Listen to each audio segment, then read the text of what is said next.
حضرت اسما بنت ابی بکر رضی اللہ تعالی عنہ فرمانے لگی اگر میں سچ بتاتی ہوں کہ حضور غار ثور میں ہے تو معیار یہ ہے کہ یہ وفا کے خلاف ہے، اور اگر میں جھوٹ بولتی ہوں تو میرا دین مجھے اجازت نہیں دیتا۔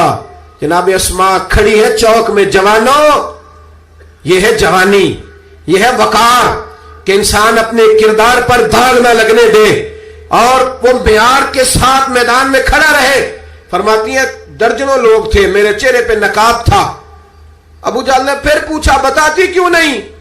کہتے 1 منٹ تھا فیصلہ کرنے کے لیے، پھر میں نے فیصلہ کیا عشق بھی بچانا ہے اور دین بھی بچانا ہے۔ فرماتی ہے میں نے فوراً کہا، میں نے کہا ابو جہل سن، پھر اگر تو سوال سے باز نہیں آتا تو سن، میں صدیق کی بیٹی ہوں، جھوٹ نہیں بول سکتی، مجھے خبر ہے وہ دونوں کہاں ہیں، پر میں تمہیں بتاؤں گی نہیں۔ جا جتنی طاقت اور جرت ہے وہ لگا لے، پر میں تجھے بتاؤں گی میں تجھے خبر ہے۔ اقبال بولے، کہنے لگے جب عشق سکھاتا ہے آداب خود آگاہی، پھر کھلتے ہیں غلاموں پر اسرار شہنشاہی۔ اتنا بڑا جملہ کہہ دیا، یہ وہی ہے کہ قوت عشق سے ہر پست کو بالا کر دے، دہر میں اسم محمد سے اجالا کر دے۔ کہا مجھے پتہ ہے کہاں ہے، پر میں تمہیں بتاؤں گی نہیں۔ اب اتنے بڑے بازار میں اتنے بڑے چودھری کو، اتنے بڑے سیٹ کو لاجواب نہیں بتاتی میں؟ تو بزدل لوگ ہوتے ہیں، پھر جب دلیل ختم ہوتی ہے تو جھگڑا کرتے ہیں۔ ابو جہل نے ایک تھپڑ مارا۔ جناب اسما کہتی ہیں یہ سردار کا گھر تھا، کبھی کسی کی طاقت نہیں ہوئی تھی، پر یہ تھپڑ بھی میں نے نبی کے نام پہ کھایا۔ فرماتی ہے میں زمین پہ گری، میرے کان میں بالی تھی، وہ ٹکرائی ایک پتھر سے، خون بہنے لگا۔ لوگوں نے ابو جہل کو پکڑا، حیا کر، بچیوں کے اور عورتوں کے منہ لگتا ہے اسے لے گئے۔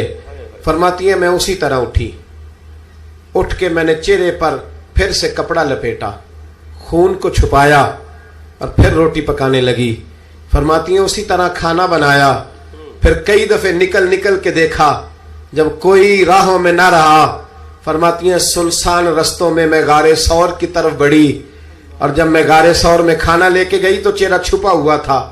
باپ تو باپ ہوتا ہے نا، بیٹی تو رات کو ٹیلی فون پہ صحیح بات نہ کرے تو باپ گھر آ کے کہتا ہے نیند نہیں آ رہی، لگتا ہے بیٹی کو سسرال میں کوئی تکلیف ہے، اور بیٹی منہ چھپا کے غار میں پہنچی تو جناب صدیق اکبر پریشان ہوئے، بیٹے کیا بات ہے، منہ کیوں چھپایا ہے، بتاؤ۔ کچھ نہیں ابا جی یہ دیکھیں آج کیا پکایا۔ کہ نہیں پتر بتا معاملہ کیا ہے، کیا بات ہے۔ جب 2-3 دفعہ جناب صدیق اکبر نے تشویش کے عالم میں پوچھا تو حضور علیہ السلام نے فرمایا، کریم فرمانے لگے اسما بتاتی کیوں نہیں، معاملہ کیا ہے؟ تو پھر جناب اسما رو پڑی، ایک واری میری آنکھیاں چوں اونا نے اتھرو پونجے سن، ہن چسکا پہ گیا رونے دا، ہر ویلے آہو زاری دا۔ جناب اسما رو پڑی، کہ کھولیے کپڑا بتائیے۔ فرماتی ہیں پھر سے کپڑا کھولا، خون پھر جاری ہونے لگا۔ عرض کی یا رسول اللہ آج عجیب دراہے پہ کھڑی ہو گئی تھی، عشق بھی تھا اور دین بھی تھا۔ اگر میں بتاتی تھی کہ آپ کہاں ہیں تو عشق نہیں بچتا تھا، اور اگر نہیں بتاتی تھی تو جھوٹ تھا، پھر مجھے میدان میں ڈٹ کے سچ بولنا پڑا۔ آج میں نے سچ کے لیے یہ مار کھائی ہے، سچ کے لیے تھپڑ کھایا ہے، سچ کے لیے زمین پہ گری ہوں، اس لیے کہ میں صادق اور امین نبی کا کلمہ پڑھنے والی ہوں۔ میرے محبوب کریم نے جب یہ بات سنی تو حضور کی آنکھوں میں آنسو آئے، حضرت صدیق اکبر بھی روئے۔ اب حضور نے دعا دی، سچوں کو دعا دی، سچوں کو ہاتھ اٹھا کے دعا دی اور کہا اے اللہ میں ابو بکر سے راضی ہوں، تو بھی اس سے راضی ہو جا، میں راضی۔ او بھائی